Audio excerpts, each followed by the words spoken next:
Open हो गई। Nucleosome model.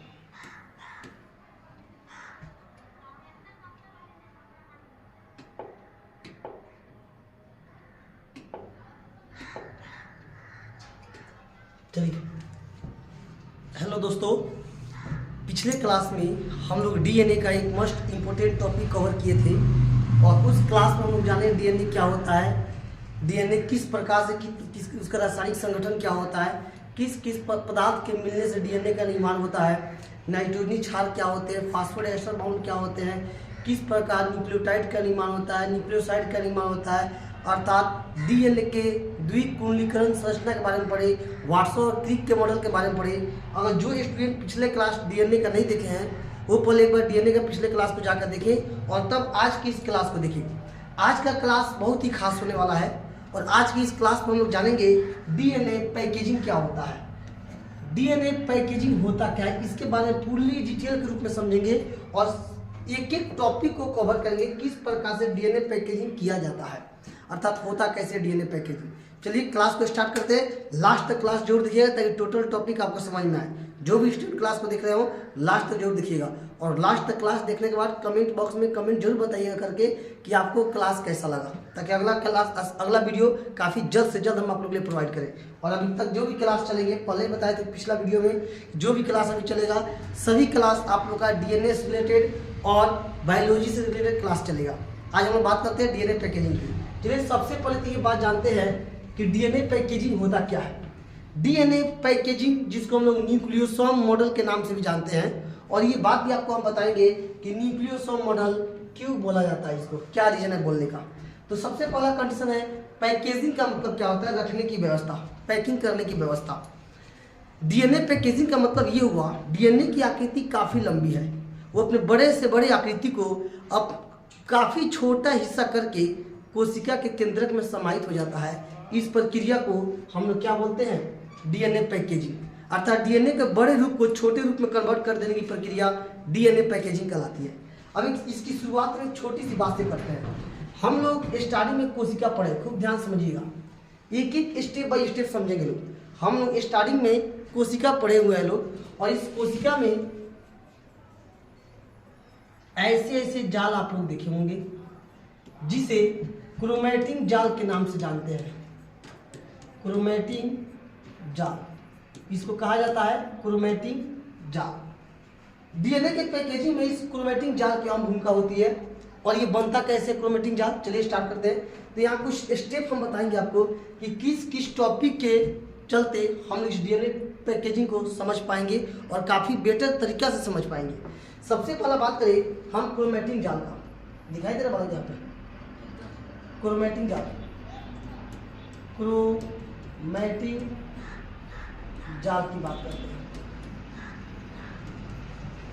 दूसरा, इस क्रोमैटिन जाल का निर्माण होता कैसे है, क्रोमैटिन जाल का निर्माण किस प्रकार से होता है, किन किन पदार्थों के मिलने से क्रोमैटिन जाल का निर्माण होता है। यही वो क्रोमैटिन जाल है जो कोशिका विभाजन के समय गुणसूत्र के रूप में हमें दिखाई देता है। आपने ये बात 11वीं क्लास में पढ़े होंगे कि कोशिका विभाजन कितने रूप में होते हैं, किस किस प्रकार से कोशिका विभाजन किया जाता है।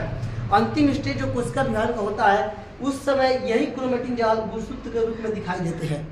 तो ये क्रोमैटिन जाल बनने का तरीका क्या है जी, क्रोमैटिन जाल बनता है दो चीज के मिलने से, एक तो हिस्टोन प्रोटीन। आज के क्लास में सिर्फ हम लोग इसकी चर्चा करेंगे पैकेजिंग की, हिस्टोन प्रोटीन और प्लस में डीएनए, ये दो चीज हिस्टोन प्रोटीन और डीएनए के मिलने से एक क्रोमैटिन जाल का निर्माण होता है। अब बात ये आएगा कि इस हिस्टोन प्रोटीन का इसमें काम क्या है और ये हिस्टोन प्रोटीन क्या है। डीएनए तो आप समझ पा रहे होंगे डीएनए क्या है, पिछले क्लास में आप लोग हम बताए हैं। अब बात करते हैं हिस्टोन प्रोटीन का। हिस्टोन प्रोटीन भी समझेंगे और नॉन हिस्टोन प्रोटीन भी समझेंगे, दोनों का दोनों समझने का प्रयास किया जाएगा। आइए सबसे पहला दूसरा बात हम कर लेते हैं हिस्टोन प्रोटीन की। हिस्टोन प्रोटीन होता क्या है, हिस्टोन प्रोटीन होता क्या है। अगर एक हिस्टोन प्रोटीन की बात किया जाए, यह जो होता है हिस्टोन प्रोटीन, क्षारीय हिस्टोन प्रोटीन जो होता है क्षारीय धनात्मक आवेशित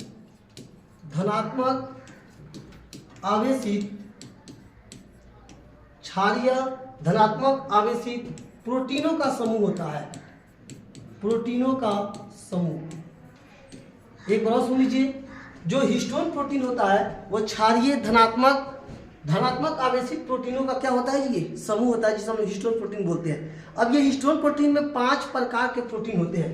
कौन कौन से प्रोटीन होते हैं जी? H1, H2A, H2B, H3 और ये H4। कितने हो गए टोटल? 5, 1 2 5, टोटल 5 प्रकार के protein H1, H2A, H2B, H3 और H4, ये पांचों प्रकार के प्रोटीन मिलकर किसका निर्माण करते हैं? हिस्टोन प्रोटीन का निर्माण करते हैं। और इन्हीं पांचों के चलते डीएनए पैकेजिंग हो पाता है। इस बात को भी जस्ट आपको हम डायग्राम बना के समझाएंगे। अगला बात कर लेते हैं, हम तीसरा टॉपिक समझने की प्रयास करते हैं डीएनए का। डीएनए होता क्या है? देखिए बालक, स्टेप बाय स्टेप बात समझा रहे हैं हम, एक एक टॉपिक बाय टॉपिक बता रहे हैं, इसलिए टोटल क्लास को देखिएगा ताकि समझ में टॉपिक ज़्यादा आए। अगर इस डीएनए की हम बात करें, डीएनए क्या होता है? ये जो होता है ऋण आवेशित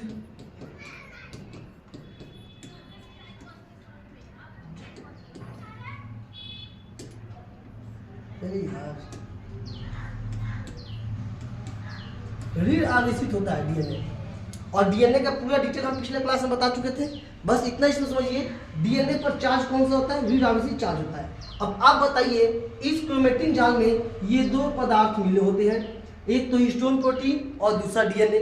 ये होता है धनात्मक रूप में, अर्थात धनात्मक आवेश होता है, इस पर जो होता है ऋण आवेश होता है, और ये दोनों क्रोमेटिन जाल में पाए जाते हैं। तो जाहिर सी बात है, ये धन आवेश है, ऋण आवेश है, तो ये क्या करेगा? इसको अपनी ओर खींचने का प्रयास करेगा, आकर्षण होगा, क्योंकि असमान आवेश के बीच आकर्षण होता है, हम इस बात को जानते हैं। अब ये हिस्टोन प्रोटीन इस डीएनए को ऋण आवेशित होने के कारण डीएनए को अपनी ओर क्या कर लेता है? आकर्षित करके चिपकाना अपने ऊपर शुरू कर देता है। आगे बात करते हैं, फिर अगला क्या बनता है? नंबर चौथा देखिए, 4 की बात करें, ऑक्टामर। अब बताएंगे हम ये ऑक्टामर कैसे बनता है, इसका डिटेल डायग्राम के साथ चलेगा। और 5वां बोलेंगे हम लोग न्यूक्लियोसोम कब कहलाएगा।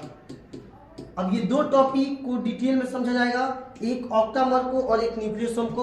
और इसको बताने के बाद आपको समझ में आ जाएगा कि किस प्रकार से डीएनए की पैकेजिंग हो पाती है। इसको हम थोड़ा छोटा करते हैं, एक स्क्रीनशॉट आप ले सकते हैं इतने टॉपिक को। एक डीएनए के पैकेजिंग में इतने वर्ड के बारे में जानना हमको काफी आवश्यक है। क्रोमेटिन जाल के बारे में जाने, हिस्टोन प्रोटीन के बारे में जाने, डीएनए के बारे में जाने, ऑक्टामर क्या होता है इसके बारे में जानेंगे अब, और न्यूक्लियोसोम क्या होता है इसके बारे में जानेंगे। तो एक बार भी कर दे, हिस्टोन प्रोटीन क्या होता है जी? हिस्टोन प्रोटीन जो होता है क्षारीय धनात्मक आवेशित प्रोटीनों का समूह होता है, जिसमें 5 प्रकार के प्रोटीन मिले होते हैं, H1, H2A, H2B, H3 और H4। ये पांचों प्रकार के प्रोटीन मिलकर डीएनए की पैकेजिंग की प्रक्रिया में काफी सहायता करते हैं। और किस प्रकार से पैकेजिंग करते हैं, चलिए इसकी बात करते हैं अब आगे। यहां तक तो कोई डाउट नहीं होगा। अब इस बात को हम यहां समझते हैं, तो तुम्हारा सब दिखाई दे रहा है टोटल?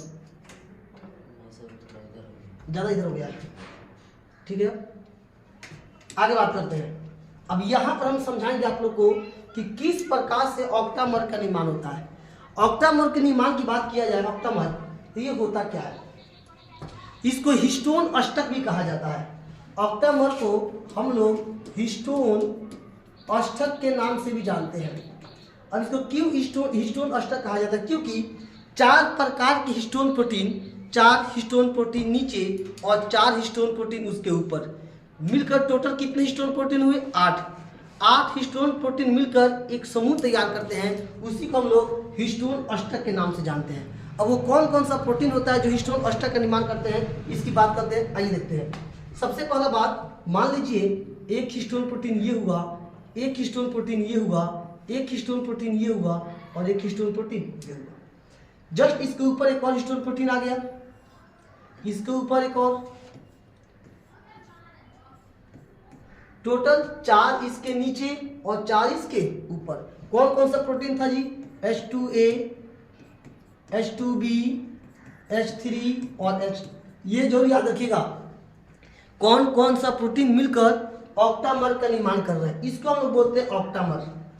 इसे हम लोग बोलते हैं ऑक्टामर के नाम से जानते हैं, या इसी को हम बोलते हैं हिस्टोन अष्टक के नाम से जानते हैं, हिस्टोन अष्टक।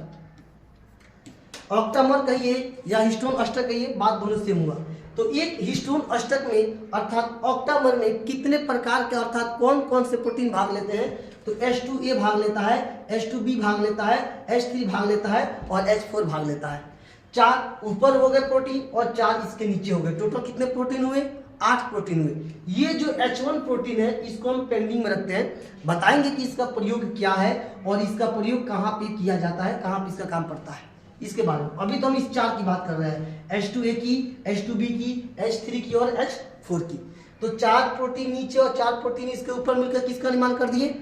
किसका निर्माण किए? ऑक्टामर का निर्माण किए, अर्थात हिस्टोन अष्टक का निर्माण किए। अब इसके बाद बात करते हैं कि इसके ऊपर ये डीएनए किस प्रकार से कुंडलीकरण करना स्टार्ट करता है, अर्थात लपटाना शुरू करता है। आइए देखते हैं अगला टॉपिक। ये हुआ हमारा, मान लीजिए ये हुआ हमारा ऑक्टामर। खूब ध्यान से समझिएगा, इसी का संशोधन रूप हमने यहाँ पे दे दिया। ये हुआ हमारा ऑक्टामर। अब इस ऑक्टामर क्या कौन सा आवेशित है? ये कौन सा आवेश है? धन आवेश है। और इसके ऊपर कौन सा आएगा? ऋण आवेशित अर्थात डीएनए आएगा। डीएनए क्या होता है? इसके ऊपर खुद को कुंडलित करना शुरू करता है।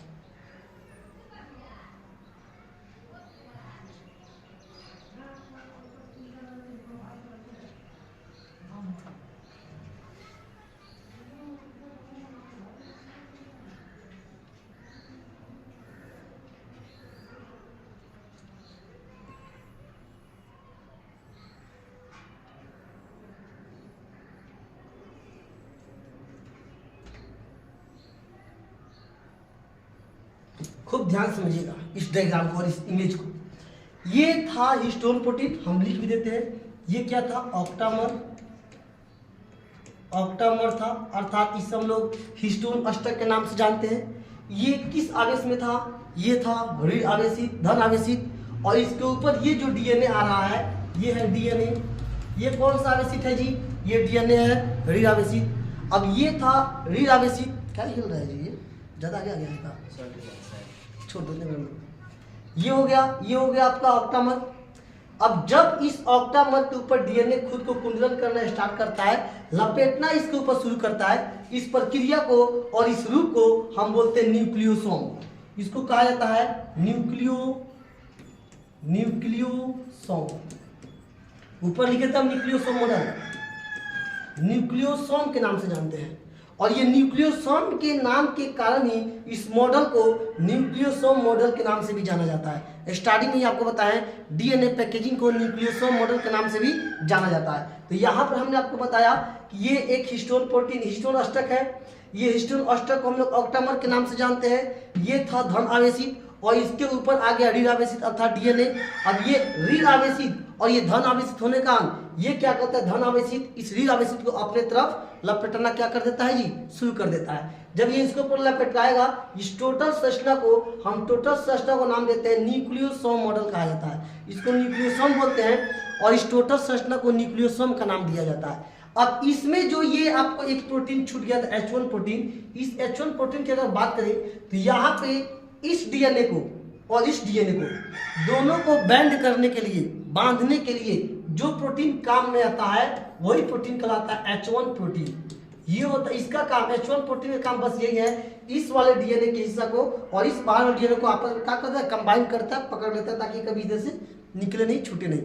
अब इस डीएनए पैकेजिंग की प्रक्रिया के आधार पर ही यही डीएनए आगे की तरफ अग्रसित होता है, बढ़ता हो जाता है और दूसरे न्यूक्लियोसोम पर लपेटना क्या कर देता है? शुरू कर देता है।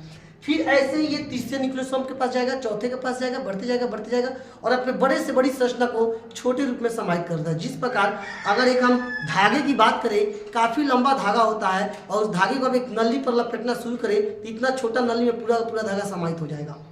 काफी लंबा धागा था, छोटा कर दिया गया क्योंकि वो खुद को एक जगह पर अक्ष पर लपेटना शुरू कर दिया। डीएनए भी काफी लंबा होता है, लेकिन ये इस ऑक्टामर पर खुद को जब लपेटना शुरू करेगा तो ये अपने बड़े से बड़ी आकृति को क्या कर लेता है? छोटा कर लेता है और इस टोटल रूप को हम डीएनए की पैकेजिंग के नाम से जानते हैं। ये जो डीएनए आपको दिखाई दे रहा है, एक ऑक्टामर से दूसरे ऑक्टामर को जोड़ने वाला डीएनए क्या कहलाता है? ये कहलाता है योजक डीएनए। योजक डीएनए के नाम से जानते हैं। इसको हम लोग बोलते हैं योजक डीएनए। एक ऑक्टामर से दूसरे ऑक्टामर को जोड़ने वाले डीएनए को हम बोलते हैं योजक डीएनए। ये आपका हो गया क्या? ऑक्टामर, जिसको हम लोग हिस्टोन अष्टक के नाम से जानते हैं। इस टोटल संरचना को जब डीएनए इसके ऊपर कुंडलित हो जाता है तो इस टोटल संरचना क्या बोलते हैं, न्यूक्लियोसोम के नाम से जानते हैं। एक ऑक्टामर से दूसरे ऑक्टामर को जोड़ने वाला डीएनए को क्या बोलते हैं, योजक डीएनए बोलते हैं। H1 प्रोटीन का काम क्या है, डीएनए को बेंड करने के काम में आता है H1 प्रोटीन। इस ऑक्टामर के निर्माण में कौन कौन सा प्रोटीन काम में आता है, H2A, H2B, H3 और H4 काम में आते हैं। इस टोटल संरचना को हम लोग हिस्टोन अष्टक के नाम से भी जानते हैं। ये टोटल डायग्राम जो बोर्ड में बताया और समझाया, इस टोटल को बोलते हैं डीएनए पैकेजिंग। हमको नहीं लगता है कि ऐसा कोई स्टूडेंट होगा जिनको ये समझने में दिक्कत हो हिस्टोन डीएनए पैकेजिंग किस प्रकार से होता है, अर्थात डीएनए पैकेजिंग कैसे होता है। आइए एक और देख लेते हैं शुरुआत से। सबसे पहले हमने आपको क्या बताया कि यह एक कोशिका है और इस कोशिका में क्रोमेटिन जाल चारों तरफ फैले होते हैं। ये जो क्रोमेटिन जाल है, यही क्रोमेटिन जाल कोशिका विभाजन के समय गुणसूत्र के रूप में दिखाई देता है। अब इस क्रोमेटिन जाल का निर्माण होता कैसे है, क्रोमेटिन जाल जो बनता है हिस्टोन प्रोटीन और डीएनए के निर्माण से बनता है। हिस्टोन प्रोटीन क्या होता है, यह क्षारीय धनात्मक आवेशित प्रोटीनों का समूह होता है। कौन कौन सा प्रोटीन इसमें साथ में आते हैं, H1, H2A, H2B, H3 और H4, ये पांचों मिलकर प्रोटीन अर्थात हिस्टोन प्रोटीन के नाम से जाने जाते हैं। अगला होता है डीएनए। कौन सा आवेश होता है डीएनए पर, डीएनए पर जो आवेशित होता है ऋण आवेश होता है डीएनए के ऊपर। ऑक्टामर क्या होता है जी, ऑक्टामर को हम हिस्टोन अष्टक के नाम से भी जानते हैं। और ये ऑक्टामर का निर्माण कैसे होता है, 4 गो हिस्टोन प्रोटीन नीचे और जस्ट वही 4 हिस्टोन प्रोटीन के ऊपर मिल जाएंगे। इस टोटल रूप को हम ऑक्टामर के नाम से जानेंगे। और ये ऑक्टामर को हम हिस्टोन अष्टक के नाम से भी जानते हैं क्योंकि में टोटल 8 गो प्रोटीन भाग ले रहा है, इसलिए इसको हिस्टोन अष्टक के नाम से भी जानते हैं। अब इसी संरचना को हम रख दिया और इस प्रकार संरचना के आधार पर आपको पता है कि ऑक्टामर यहां पे कभी हो सकता है। ये था छोटा क्लास काफी कम टाइम में और काफी आपने बताया और इसमें आप बताया किस प्रकार डीएनए पेजी जैसे डीएनए का नाम पूरा इंटर में साइड दिया। ये डीएनए की छोटा इसके और अगले क्लास में आपको समझाएंगे डीएनए ट्रांसक्रिप्शन क्या होता है, अर्थात डीएनए अनुवादन लेखन से करते हैं। अगले क्लास वाला में तब तक क्लास के बस कर देते हैं। अगर क्लास आपने देखा तो जरूर कमेंट बताएं कि क्लास आपको कैसा, ताकि अभी आप काफी फास्ट में कर देता है। आज के सब को धन्यवाद।